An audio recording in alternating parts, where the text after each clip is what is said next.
In this video, we're going to discuss how to view, use, and track usage of promotional credits, such as startup credits, in your Google Cloud Billing account. Let's get started. To view your promotional credits, start in the Cloud Console. Use the left-hand navigation to head to the Billing console. Choose the billing account for which you'd like to view your promotional credits. Then, locate the Credits pane in the bottom right-hand corner.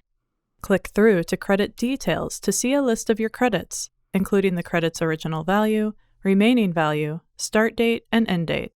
If the Credits pane does not appear on the Account Overview page, it means that the account does not have any credits.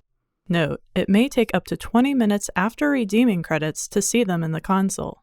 To use credits, make sure your Google Cloud projects are linked to the billing account which has the credits applied. Note that promotional credits apply to future use of Google Cloud Platform products and cannot be applied retroactively, so you are responsible for any amount accrued prior to the credits being redeemed.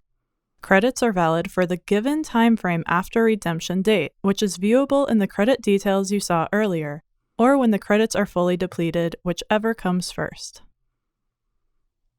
After you've used your credits, you can track their usage at a high level on the Cost Breakdown tab, or you can dig a little deeper and analyze them on the Reports tab. If you use the Cloud Billing Export to BigQuery, you can analyze your credit usage by unnesting the credits field. An example query is linked in the video description. Head over to the documentation to check out more details.